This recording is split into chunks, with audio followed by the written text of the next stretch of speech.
ಸಂಪತ್ತಿಗಾಗಿ ವಯಸ್ಸಾದ ತಾಯಿಯೊಂದಿಗೆ 3 ಮಕ್ಕಳು ಮತ್ತು ಸೊಸೆಯಂದಿರು ಮಾಡಿದ್ದನ್ನು ಕೇಳಿದರೆ ಯಾರಿಗೂ ಕಣ್ಣೀರು ಬರುತ್ತದೆ. ಸ್ನೇಹಿತರೆ, ಇದು ಮಧ್ಯಪ್ರದೇಶದ ಇಂದೋರ್ ನಗರದ ನಿಜವಾದ ಕಥೆ. ವಿಜಯನಗರ ಪ್ರದೇಶದಲ್ಲಿ ನಿರ್ಮಿಸಲಾದ ಅನುಗ್ರಹ ನಿವಾಸ ಎಂಬ ಭವ್ಯ 3 ಮಹಡಿ ಮನೆಯಲ್ಲಿ ಈ ಘಟನೆ ನಡೆದಿದೆ. ಕೆಲ ತಿಂಗಳುಗಳ ಹಿಂದೆ ಈ ಮನೆಯ ಮಾಲೀಕರಾದ ಉದ್ಯಮಿ ಹರಿದತ್ತ ಅಗರ್ವಾಲ್ ಅವರು ನಿಧನರಾದರು. ಅವರ ನಂತರ ಮನೆಯಲ್ಲಿ ಉಳಿದವರು ಅವರ ಪತ್ನಿ ಸುಶೀಲಾ ದೇವಿ ಮತ್ತು ಅವರ 3 ಮಕ್ಕಳು ನಿಖಿಲ್, ಮಯಾಂಕ್ ಮತ್ತು ತರುಣ್. ಅವರು ತಮ್ಮ ತಮ್ಮ ಹೆಂಡತಿ ಮತ್ತು ಮಕ್ಕಳೊಂದಿಗೆ ಅದೇ ಮನೆಯಲ್ಲಿ ವಾಸಿಸುತ್ತಿದ್ದರು. ಹರಿದತ್ತರವರು ತಮ್ಮ ಜೀವನವನ್ನೆಲ್ಲ ಕಷ್ಟಪಟ್ಟು ವ್ಯವಹಾರವನ್ನು ನಿರ್ಮಿಸಿದ್ದರು ಮತ್ತು ಸುಶೀಲಾ ದೇವಿ ಪ್ರೀತಿ ಹಾಗೂ ತ್ಯಾಗದಿಂದ ಮನೆಗೆ ಜೀವ ತುಂಬಿದ್ದರು. ಸುಶೀಲಾ ದೇವಿ ಎಂಥ ತಾಯಿ ಅಂದರೆ, ಅವರ ಬೆಳಗ್ಗೆ ಮಕ್ಕಳಿಗಾಗಿ ಪ್ರಾರ್ಥನೆಯಿಂದ ಪ್ರಾರಂಭವಾಗುತ್ತಿತ್ತು ಮತ್ತು ರಾತ್ರಿ ಅವರ ಸುರಕ್ಷತೆಗೆ ಪ್ರಾರ್ಥನೆ ಮಾಡೋದ್ರಿಂದ ಮುಗಿಯುತ್ತಿತ್ತು. ಅವರಿಗೆ ತಮ್ಮ ಮಕ್ಕಳ ಮೇಲೆ ತುಂಬ ಹೆಮ್ಮೆ. ಅವರು ಎಂದಿಗೂ ಹೇಳುತ್ತಿದ್ದರು, ನನ್ನ ಮಕ್ಕಳೇ ನನ್ನ ಲೋಕ. ಆದರೆ ಹರಿದತ್ತರವರ ಸಾವಿನ ನಂತರ ಮನೆಯ ವಾತಾವರಣ ಬದಲಾಗತೊಡಗಿತು. ವ್ಯವಹಾರ ಈಗ 3 ಮಕ್ಕಳ ಕೈಯಲ್ಲಿತ್ತು. ಆದರೆ ಅನುಭವದ ಕೊರತೆ ಮತ್ತು ಪರಸ್ಪರ ಭಿನ್ನಾಭಿಪ್ರಾಯಗಳಿಂದ ಫ್ಯಾಕ್ಟರಿ ನಷ್ಟಕ್ಕೆ ಒಳಗಾಗತೊಡಗಿತು. ಮಾರುಕಟ್ಟೆಯಲ್ಲಿ ಅವರ ಹೆಸರು ಕುಸಿಯುತ್ತಿತ್ತು ಮತ್ತು ಬ್ಯಾಂಕ್ ಒತ್ತಡ ಹೆಚ್ಚಾಗುತ್ತಿತ್ತು.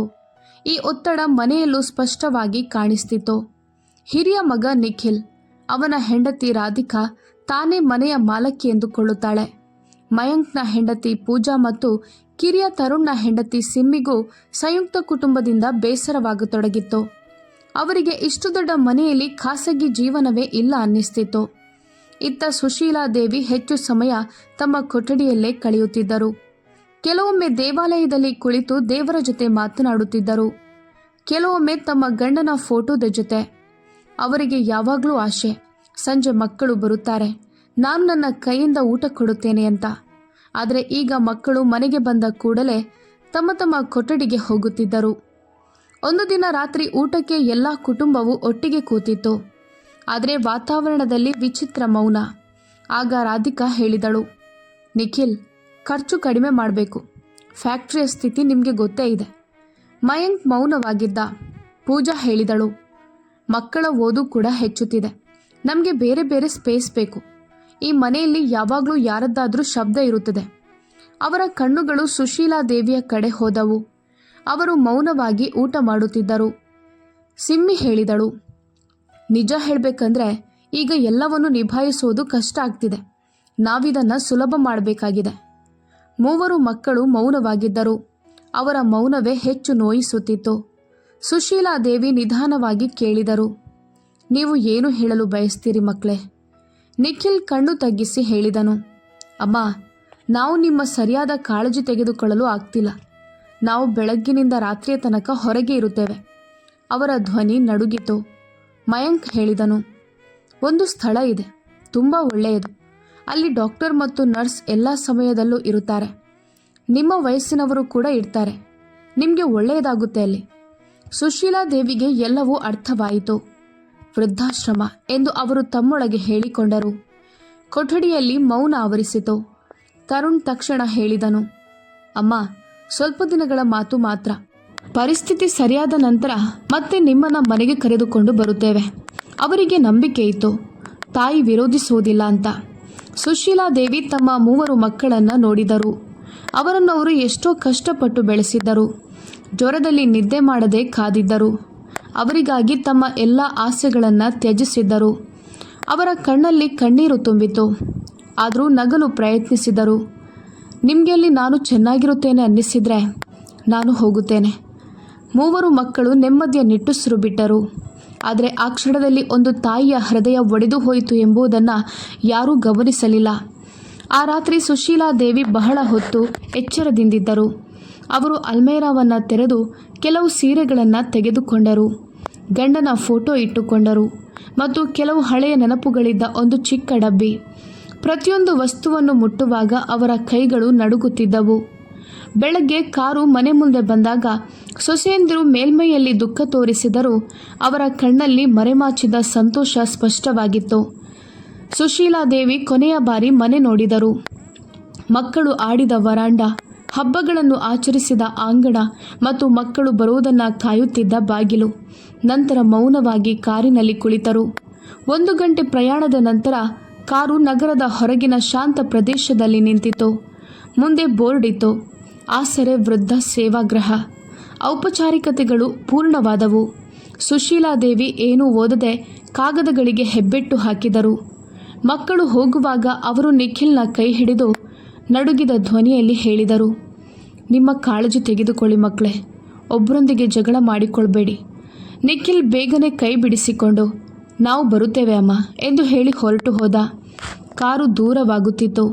ಸುಶೀಲಾದೇವಿ ಬಾಗಿಲ ಬಳಿ ನಿಂತು ಕಾರು ಕಣ್ಮರೆಯಾಗುವವರೆಗೂ ನೋಡುತ್ತಿದ್ದರು. ನಂತರ ನಿಧಾನವಾಗಿ ನೆಲದ ಮೇಲೆ ಕುಳಿತರು. ಆ ದಿನ ಮೊದಲ ಬಾರಿಗೆ ಅವರಿಗೆ ಅರ್ಥವಾಯಿತು, ಮಾನವ ಜೀವಂತವಾಗಿದ್ದರೂ ತನ್ನ ಮನೆ ಅವನಿಂದ ಕಸಿದುಕೊಳ್ಳಬಹುದು. ದಿನಗಳು ಕಳೆಯುತ್ತವೆ. ಆರಂಭದಲ್ಲಿ ಫೋನ್ಗಳು ಬರುತ್ತಿದ್ದವು, ನಂತರ ಕಡಿಮೆಯಾದವು, ಕೊನೆಯಲ್ಲಿ ಸಂಪೂರ್ಣ ನಿಂತವು. ಸುಶೀಲಾದೇವಿ ಪ್ರತಿದಿನ ಬೆಳಗ್ಗೆ ಸಿದ್ಧವಾಗಿ ಗೇಟ್ ಬಳಿ ಕುಳಿತುಕೊಳ್ಳುತ್ತಿದ್ದರು, ಇಂದು ಯಾರಾದರೂ ಬರುತ್ತಾರೆ ಎಂದು. ಆದರೆ ಯಾರೂ ಬರಲಿಲ್ಲ. ಇದ್ದ ಅನುಗ್ರಹ ನಿವಾಸದಲ್ಲಿ ಆಸ್ತಿಯ ಹಂಚಿಕೆ ಪ್ರಾರಂಭವಾಗಿತ್ತು. ಮನೆ ವಿಭಜನೆಯಾಯಿತು. ಗೋಡೆಗಳು ಕಟ್ಟಲ್ಪಟ್ಟವು. ಫ್ಯಾಕ್ಟರಿಯು ಹಂಚಲಾಯಿತು. ಆದರೆ ಸಹೋದರರ ನಡುವೆ ದೂರವೂ ಹೆಚ್ಚುತ್ತಿತ್ತು. 6 ತಿಂಗಳುಗಳ ನಂತರ ಒಂದು ದಿನ ನಿಖಿಲ್ಗೆ ಕೆಲವು ಹಳೆಯ ದಾಖಲೆಗಳಿಗಾಗಿ ತಾಯಿಯ ಸಹಿ ಬೇಕಾಯಿತು. ಅವನೊಬ್ಬನೇ ವೃದ್ಧಾಶ್ರಮಕ್ಕೆ ಹೋದನು. ಅಲ್ಲಿ ತಲುಪಿದಾಗ ವಾತಾವರಣ ವಿಚಿತ್ರವಾಗಿ ಮೌನವಾಗಿತ್ತು. ರಿಸೆಪ್ಷನ್ನಲ್ಲಿ ಕೇಳಿದನು, ಸುಶೀಲಾದೇವಿಯನ್ನು ನೋಡಬೇಕು. ಸ್ಟಾಫ್ ನಿಧಾನವಾಗಿ ಹೇಳಿದನು, ನೀವು ತುಂಬ ತಡವಾಗಿ ಬಂದಿದ್ದೀರಿ. ನಿಖಿಲ್ ಹೃದಯ ಜೋರಾಗಿ ಬಡಿಯಲು ಶುರು ಮಾಡಿತು. ಅವನು ಕೊಠಡಿಗೆ ಓಡಿದನು. ಬಾಗಿಲು ತೆರೆದಿತ್ತು. ಒಳಗೆ ಹಾಸಿಗೆ ಖಾಲಿ. ತಲೆಯ ಬಳಿಯಲ್ಲಿ ಒಂದು ಬಿಳಿ ಲಕೋಟೆ. ಅದರ ಮೇಲೆ ತಂದೆ ಹರಿದತ್ತರವರ ಫೋಟೋ ಇತ್ತು. ನಿಖಿಲ್ ಕೈಗಳು ನಡುಗತೊಡಗಿದವು. ಅವನು ಲಕೋಟೆ ತೆರೆದನು. ಒಳಗೆ ಹಳದಿ ಬಣ್ಣದ ಕಾಗದ, ತಂದೆಯ ಬರಹ. ಮೊದಲ ಸಾಲು ಓದಿದಾಗ ಅವನು ಬೆಚ್ಚಿ ಬಿದ್ದನು. ನೀನು ಈ ಪತ್ರ ಓದುತ್ತಿದ್ದರೆ ಅಂದರೆ ನೀನು ಸುಶೀಲಾ ಜೊತೆ ದೊಡ್ಡ ಅನ್ಯಾಯ ಮಾಡಿದ್ದೀಯ ಅಂತ. ಅವನ ಉಸಿರು ನಿಂತಂತಾಯಿತು. ಮುಂದೆ ಓದಿದನು, ಮಗನೇ, ಸತ್ಯ ಏನಂದ್ರೆ ಸುಶೀಲಾ ನಿನ್ನ ಸಹಜ ತಾಯಿಯಲ್ಲ. ಆದರೆ ನಿನ್ನನ್ನು ಅವಳಿಗಿಂತ ಹೆಚ್ಚು ಪ್ರೀತಿಸಿದವರು ಯಾರೂ ಇಲ್ಲ. ಅವನ ಕೈಯಿಂದ ಕಾಗದ ಬೀಳುವಂತಾಯಿತು. ಅವನ ಕಣ್ಣ ಮುಂದೆ ಬಾಲ್ಯದ ನೆನಪುಗಳು ತೇಲಾಡಿದವು. ತಾಯಿಯ ಮಡಿಲು, ಜ್ವರದಲ್ಲಿ ಜಾಗರಣೆ, ಶಾಲೆಯ ಮೊದಲ ದಿನ. ಮುಂದೆ ಓದಿದನು, ನಿನ್ನ ನಿಜವಾದ ತಾಯಿ ನಿನ್ನನ್ನು ಚಿಕ್ಕವನಾಗಿದ್ದಾಗ ಬಿಟ್ಟು ಹೋಗಿದ್ದಳು. ಬಡತನದಿಂದ ಕಂಗೆಟ್ಟು ನಮ್ಮನ್ನ ಬಿಟ್ಟು ಹೋದ್ಲು. ಆಗ ನೀವು 3 ಮಕ್ಕಳಿದ್ರಿ, ನಿಖಿಲ್, ಮಯಾಂಕ್ ಮತ್ತು ತರುಣ್. ನಾನು ಸಂಪೂರ್ಣವಾಗಿ ಒಡೆದು ಹೋಗಿದ್ದೆ. ಆಗ ನನ್ನ ಜೀವನಕ್ಕೆ ಸುಶೀಲಾ ಬಂದ್ಲು. ಇದನ್ನು ಓದಿದ ನಿಖಿಲ್ ಕಣ್ಣಿನಿಂದ ಕಣ್ಣೀರು ಸುರಿಯಲು ಶುರು ಮಾಡಿತು. ಪತ್ರದಲ್ಲಿ ಬರೆಯಲಾಗಿತ್ತು, ಸುಶೀಲಾ ಒಬ್ಬ ಶ್ರೀಮಂತ ಕುಟುಂಬದ ಮಗಳು. ಅವಳ ಜೀವನದಲ್ಲೂ ತುಂಬ ದುಃಖಗಳಿದ್ದವು. ಅವಳಿಗೆ ತಾಯಿಯಾಗಲು ಸಾಧ್ಯವಿರಲಿಲ್ಲ. ಆದರೆ ಅವಳು ನಿಮ್ಮನ್ನು ನೋಡಿದಾಗ ಯೋಚನೆ ಮಾಡದೆ ನನ್ನನ್ನು ಮದುವೆಯಾದ್ಲು, ನಿಮಗೆ ತಾಯಿಯ ಪ್ರೀತಿ ನೀಡಲು ಮಾತ್ರ. ನಿಖಿಲ್ ಈಗ ಅಳುತ್ತಿರಲಿಲ್ಲ. ಅವನು ಕಲ್ಲಿನಂತೆ ಕುಳಿತಿದ್ದ. ಮಗನೇ, ಈ ಮನೆ, ಈ ಫ್ಯಾಕ್ಟ್ರಿ, ಈ ಎಲ್ಲ ಸಂಪತ್ತು, ಇವೆಲ್ಲವೂ ಸುಶೀಲಾದ್ದು. ನಾನು ಕೇವಲ ಅದನ್ನು ನೋಡಿಕೊಂಡಿದ್ದೆ. ಕಾನೂನಿನ ಪ್ರಕಾರವೂ ಎಲ್ಲವೂ ಅವಳ ಹೆಸರಿನಲ್ಲಿದೆ. ನಿಖಿಲ್ ಉಸಿರೇ ನಿಲ್ಲುವಂತಾಯಿತು. ಅವನು ನೆನಪಿಸಿಕೊಂಡನು, ತಾನು ತಾಯಿಯ ಸಹಿ ಪಡೆಯಲು ಬಂದಿದ್ದನು, ಆಸ್ತಿಯ ವಿಷಯವನ್ನು ಬಗೆಹರಿಸಲು. ಪತ್ರದಲ್ಲಿ ಮುಂದುವರೆಯಿತು, ನಾನು ವಸಿಯತ್ತಿನಲ್ಲಿ ಸ್ಪಷ್ಟವಾಗಿ ಬರೆದಿದ್ದೇನೆ. ನನ್ನ ನಂತರ ನೀವು ಸುಶೀಲಾಳನ್ನು ಗೌರವಿಸಿ ನಿಮ್ಮ ಜೊತೆ ಇಟ್ಟುಕೊಂಡ್ರೆ ಈ ಎಲ್ಲವೂ ನಿಮಗೆ ಸಿಗುತ್ತದೆ. ಆದರೆ ನೀವು ಅವಳಿಗೆ ನೋವು ಕೊಟ್ಟರೆ ಅಥವಾ ಮನೆಯಿಂದ ಹೊರ ಹಾಕಿದರೆ ಈ ಆಸ್ತಿಯ ಮೇಲೆ ನಿಮಗೆ ಯಾವುದೇ ಹಕ್ಕು ಇರೋದಿಲ್ಲ. ಎಲ್ಲವೂ ಟ್ರಸ್ಟ್ಗೆ ಹೋಗುತ್ತದೆ. ನಿಖಿಲ್ ತಲೆ ಸುತ್ತಿತು. ಮತ್ತೆ ಪರಿಸ್ಥಿತಿ ಹಾಗಾದರೆ ಸುಶೀಲಾ ಮನೆ ಬಿಟ್ಟು ಹೋದರೆ ನೀವು ಎಲ್ಲವನ್ನೂ ಕಳೆದುಕೊಂಡಿದ್ದೀರಿ ಅಂತ ಅರ್ಥ ಮಾಡಿಕೊಳ್ಳಿ. ಪತ್ರ ಇನ್ನೂ ಮುಗಿದಿರಲಿಲ್ಲ. ಕೊನೆಯ ಸಾಲು ಓದಿದಾಗ ನಿಖಿಲ್ ಜೋರಾಗಿ ಕಿರುಚಿದನು, ಮಗನೇ, ನೆನಪಿಡು, ನೀನು ನಿನ್ನ ತಾಯಿಯನ್ನು ಕಳೆದುಕೊಂಡ ದಿನದಿಂದಲೇ ನಿನ್ನ ನಿಜವಾದ ಬಡತನ ಆರಂಭವಾಗುತ್ತದೆ. ಕೊಠಡಿಯಲ್ಲಿ ಅವನ ಕಿರುಚಾಟ ಪ್ರತಿಧ್ವನಿಸಿತು. ಅಲ್ಲಿದ್ದ ಆಯಾ ಓಡಿ ಬಂದಳು. ಆದರೆ ಅವಳು ಏನೂ ಹೇಳಲಿಲ್ಲ. ನಿಖಿಲ್ ನೆಲದ ಮೇಲೆ ಮೊಣಕಾಲಿನ ಮೇಲೆ ಕುಳಿತನು. ಅವನ ಬಾಯಿಂದ ಒಂದೇ ಪದ ಬರುತ್ತಿತ್ತು, ಅಮ್ಮ, ಅಮ್ಮ. ಆಯಾ ಕಠಿಣವಾಗಿ ಹೇಳಿದಳು, ಈಗ ನೆನಪಾದ್ಲ ಅಮ್ಮ? ಇಲ್ಲಿ ಪ್ರತಿದಿನ ಬಾಗಿಲ ಕಡೆ ನೋಡುತ್ತಾ ಕುಳಿತಿದ್ದಾಗ ಆಗ ಯಾಕೆ ಬರಲಿಲ್ಲ? ನಿಖಿಲ್ ನಡುಗುವ ಧ್ವನಿಯಲ್ಲಿ ಕೇಳಿದನು, ಅವರೀಗ ಎಲ್ಲಿದ್ದಾರೆ? ಆಯಾ ಆಳವಾಗಿ ಉಸಿರೆಳೆದಳು. 2 ದಿನಗಳ ಹಿಂದೆ ಹೋಗ್ಬಿಟ್ರು. ತುಂಬ ಅನಾರೋಗ್ಯವಾಗಿದ್ದರು. ಡಾಕ್ಟರ್ಗಳು ಹೇಳಿದ್ದರು, ದೇಹಕ್ಕಿಂತ ಹೆಚ್ಚು ಹೃದಯ ಒಡೆದಿತ್ತು. ಹೋಗೋ ಮೊದಲು ಇಷ್ಟೇ ಹೇಳಿದರು, ನನ್ನ ಮಗ ಬಂದರೆ ಈ ಪತ್ರ ಕೊಡಿ ಅಂತ. ನಿಖಿಲ್ ಮನಸ್ಸು ಕುಸಿದು ಹೋಯಿತು. ಯಾವುದಾದ್ರೂ ವಿಳಾಸ ಏನಾದರೂ ಬಿಟ್ಟಿದ್ದಾರಾ ಎಂದು ಆಶೆಯಿಂದ ಕೇಳಿದನು. ಇಲ್ಲ, ಆಯಾ ಹೇಳಿದಳು. ಅವರು ಹೇಳಿದರು, ಇನ್ನು ನನಗೆ ಅವರು ಸತ್ತಂತೆ. ಇದನ್ನು ಕೇಳಿ ನಿಖಿಲ್ ಒಳಗಿಂದಲೇ ಒಡೆದು ಹೋದನು. ಅವನು ತತ್ತರಿಸುತ್ತಾ ಹೊರಗೆ ಬಂದನು. ಅವನ ಕೈಯಲ್ಲಿ ಪತ್ರವನ್ನು ಬಿಗಿಯಾಗಿ ಹಿಡಿದಿದ್ದನು. ಅದೇ ಅವನ ಕೊನೆಯ ಆಸರೆಯಂತೆ. ಪಾರ್ಕಿಂಗ್ಗೆ ತಲುಪುವಷ್ಟರಲ್ಲಿ ಅವನು ಅಳುತ್ತಾ ಉಸಿರಾಟ ಕಷ್ಟವಾಗುತ್ತಿತ್ತು. ಗಾಡಿ ಸ್ಟಾರ್ಟ್ ಮಾಡಿದನು. ಆದರೆ ಹೇಗೆ ಓಡಿಸುತ್ತಿದ್ದಾನೆ ಎಂಬುದೇ ಗೊತ್ತಿರಲಿಲ್ಲ. ಅವನ ಮನಸ್ಸಿನಲ್ಲಿ ಒಂದೇ ಮಾತು ಪ್ರತಿಧ್ವನಿಸ್ತಿತ್ತು, ಎಲ್ಲವೂ ಸುಶೀಲಾದ್ದು, ನಿನಗೆ ಯಾವ ಹಕ್ಕು ಇಲ್ಲ. ಹಠಾತ್ ಅವನಿಗೆ ನೆನಪಾಯಿತು, ಮಯಾಂಕ್ ಮತ್ತು ತರುಣ್ಗೆ ಇದೆಲ್ಲ ಗೊತ್ತಿಲ್ಲ, ಅವರಿಗೆ ತಿಳಿಯಬೇಕು. ಅವನು ವೇಗವಾಗಿ ಗಾಡಿ ಓಡಿಸಿದನು. ಇತ್ತ ಅನುಗ್ರಹ ನಿವಾಸದಲ್ಲಿ ಸಾಮಾನ್ಯ ದಿನದ ವಾತಾವರಣ. 3 ಕುಟುಂಬಗಳು ತಮ್ಮ ತಮ್ಮ ಭಾಗದಲ್ಲಿ ಬ್ಯುಸಿಯಾಗಿದ್ದವು. ಕೆಲವೇ ನಿಮಿಷಗಳಲ್ಲಿ ಅವರ ಜೀವನ ಬದಲಾಗುತ್ತದೆ ಅಂತ ಯಾರಿಗೂ ಊಹೆ ಇರಲಿಲ್ಲ. ಹಠಾತ್ ಹೊರಗಿನಿಂದ ಗಾಡಿಯ ಬ್ರೇಕ್ ಶಬ್ದ. ನಿಖಿಲ್ ಗಾಡಿಯನ್ನು ಎಷ್ಟು ಜೋರಾಗಿ ನಿಲ್ಲಿಸಿದನು ಎಂದರೆ ಟೈರ್ಗಳಿಂದ ಹೊಗೆ ಬರ್ತಿತ್ತು. ಅವನು ಬಾಗಿಲು ತಳ್ಳಿ ಒಳಗೆ ಓಡಿ ಬಂದನು. ಅಸ್ತವ್ಯಸ್ತ ಕೂದಲು, ಕೆಂಪು ಕಣ್ಣುಗಳು, ಕೈಯಲ್ಲಿ ಮುರಿದ ಕಾಗದ. ಅವನು ಕಿರುಚಿದನು, ಮಯಾಂಕ್, ತರುಣ್, ಎಲ್ಲರೂ ಹೊರಗೆ ಬನ್ನಿ. 3 ಸೊಸೆಯಂದಿರು ಭಯದಿಂದ ಹೊರಬಂದರು. ಮಕ್ಕಳು ಕೂಡ ನಿಶ್ಚಲವಾಗಿದ್ದರು. ಮಯಾಂಕ್ ಮತ್ತು ತರುಣ್ ಕೆಳಗೆ ಓಡಿ ಬಂದರು. ಮಯಾಂಕ್ ಕೇಳಿದನು, ಏನಾಯ್ತು ಅಣ್ಣ? ಅಮ್ಮನನ್ನ ಭೇಟಿ ಮಾಡಿದ್ಯಾ? ಸಹಿ ಆಗಿದ್ಯಾ? ನಿಖಿಲ್ ಏಕಾಏಕಿ ವಿಚಿತ್ರವಾಗಿ ನಗಲು ಶುರು ಮಾಡಿದನು. ಭಯಾನಕ ನಗು.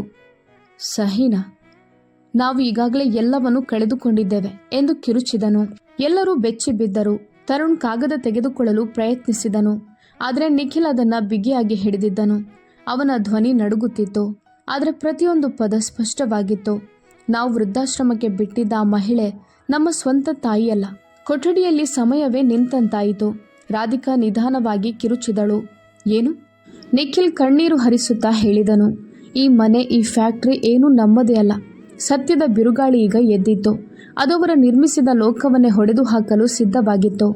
ನಿಖಿಲ್ ನಡುಗಿದ ಕೈಗಳಿಂದ ಪತ್ರವನ್ನು ಮಯಾಂಕ್ಗೆ ಕೊಟ್ಟನು. ಮಯಾಂಕ್ ಓದಲು ಶುರು ಮಾಡಿದನು. ಪ್ರತಿಯೊಂದು ಸಾಲು ಅವನ ಹೃದಯಕ್ಕೆ ಹೊಡೆಯುತ್ತಿದ್ದಂತೆ ಅವನ ಮುಖ ಬಿಳಿಯಾಗುತ್ತಿತ್ತು. ಕೊನೆಗೆ ಸೋಫಾದ ಮೇಲೆ ಕುಳಿತನು.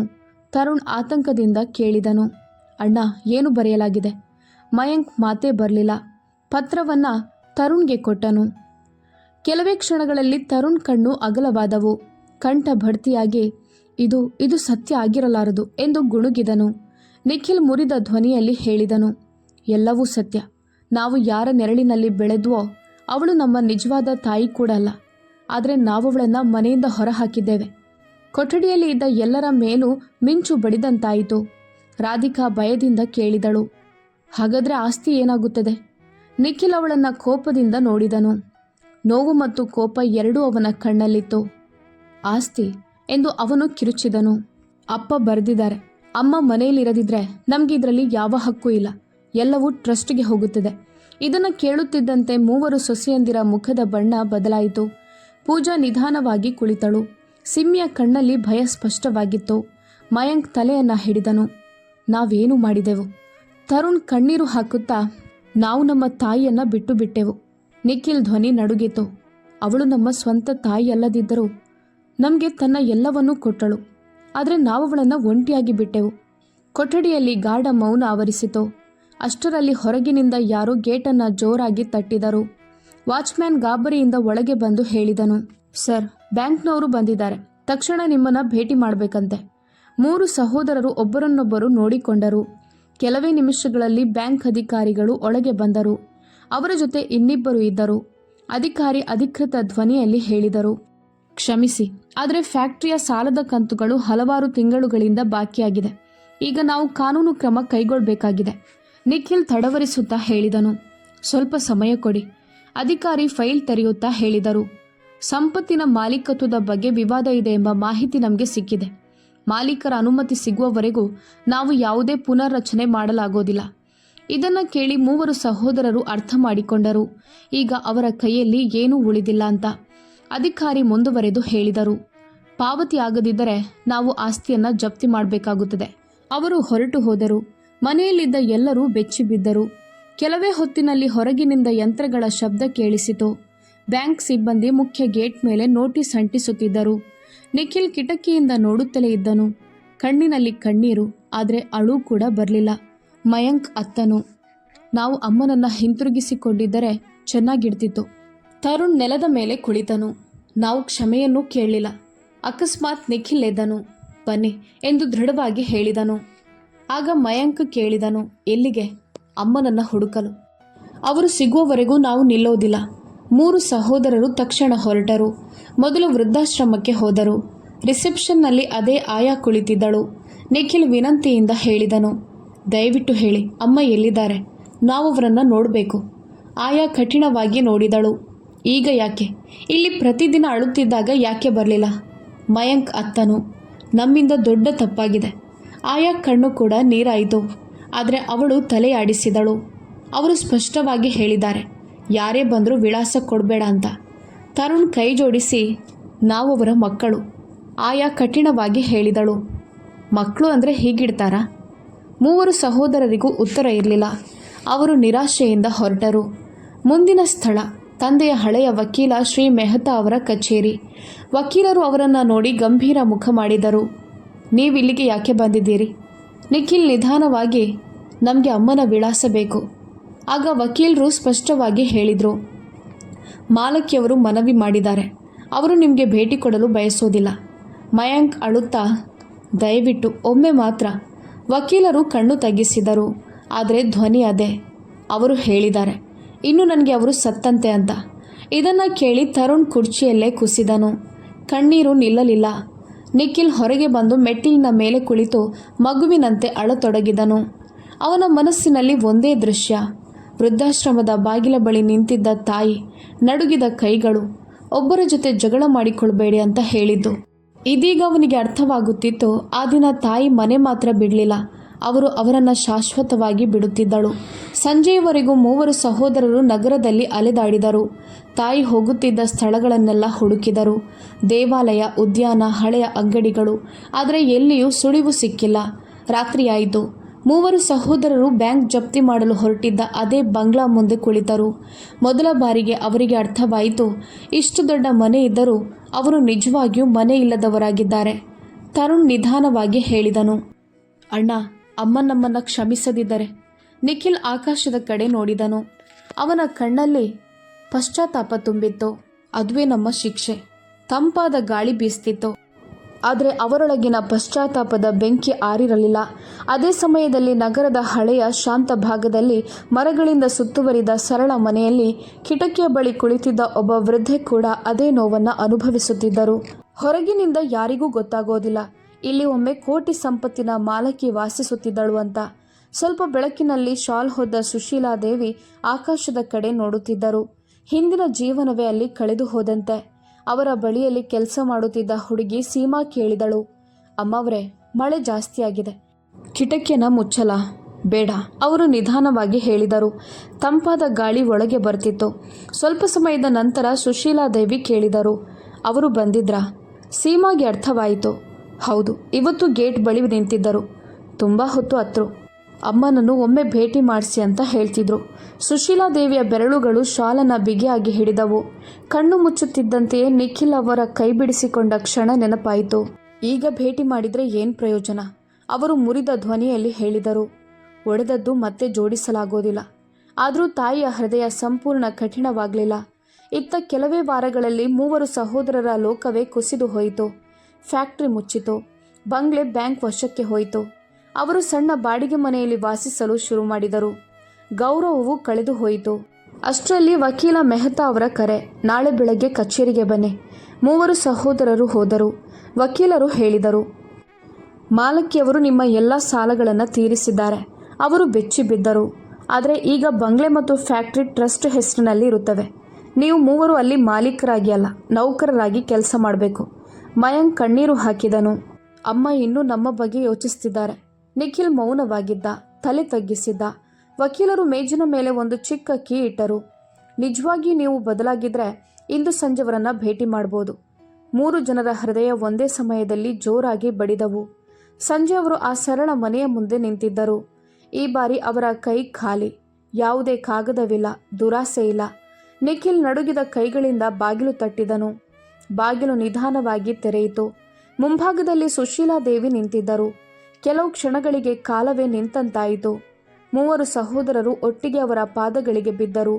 ಮಾತುಗಳು ಬರಲಿಲ್ಲ, ಕೇವಲ ಅಳುವ ಶಬ್ದ ಮಾತ್ರ. ಅಮ್ಮ, ನಮ್ಮನ್ನು ಕ್ಷಮಿಸಿ, ನಿಖಿಲ್ ಹೇಗೋ ಹೇಳಿದನು. ಸುಶೀಲಾದೇವಿಯ ಕಣ್ಣಿನಿಂದಲೂ ಕಣ್ಣೀರು ಹರಿಯಿತು. ಅವರು ನಡುಗಿದ ಕೈಗಳಿಂದ ಅವರ ತಲೆಯ ಮೇಲೆ ಕೈಯಿಟ್ಟು ಹೇಳಿದರು, ಎದ್ದು ಬಾ ಮಗನೇ. ಮೂವರು ತಲೆ ಎತ್ತಿದರು. ಅವರ ಕಣ್ಣಲ್ಲಿ ಮೊದಲ ಬಾರಿಗೆ ಅಹಂಕಾರ ಇರಲಿಲ್ಲ, ಕೇವಲ ಪಶ್ಚಾತ್ತಾಪ. ಸುಶೀಲಾದೇವಿ ಹೇಳಿದರು, ತಾಯಿಗೆ ಮನೆ ಬೇಡ, ತನ್ನ ಮಕ್ಕಳು ಸಾಕು. ಆ ಕ್ಷಣದಲ್ಲಿ ಮೂವರು ಸಹೋದರರಿಗೆ ಅರ್ಥವಾಯಿತು, ಅವರು ಜೀವನದ ಅತ್ಯಂತ ದೊಡ್ಡ ಸಂಪತ್ತನ್ನೇ ಕಳೆದುಕೊಳ್ಳುವ ಹಂತಕ್ಕೆ ಬಂದಿದ್ದರು. ಕಾಲಕ್ರಮದಲ್ಲಿ ಅವರು ಟ್ರಸ್ಟ್ನಲ್ಲಿ ಕೆಲಸ ಮಾಡಲು ಶುರು ಮಾಡಿದರು. ನಿಧಾನವಾಗಿ ಜೀವನ ಮತ್ತೆ ಸರಿಯಾದ ದಾರಿಗೆ ಬಂದಿತು. ಈಗ ಅವರು ಮಾಲೀಕರಾಗಿರಲಿಲ್ಲ, ಆದರೆ ಹಿಂದಿಗಿಂತ ಹೆಚ್ಚು ಶಾಂತಿಯಿಂದ ಬದುಕುತ್ತಿದ್ದರು. ಅವರ ಹೆಂಡತಿಯರು ಸೇವಾ ಕಾರ್ಯಗಳಲ್ಲಿ ಭಾಗವಹಿಸಲು ಆರಂಭಿಸಿದರು.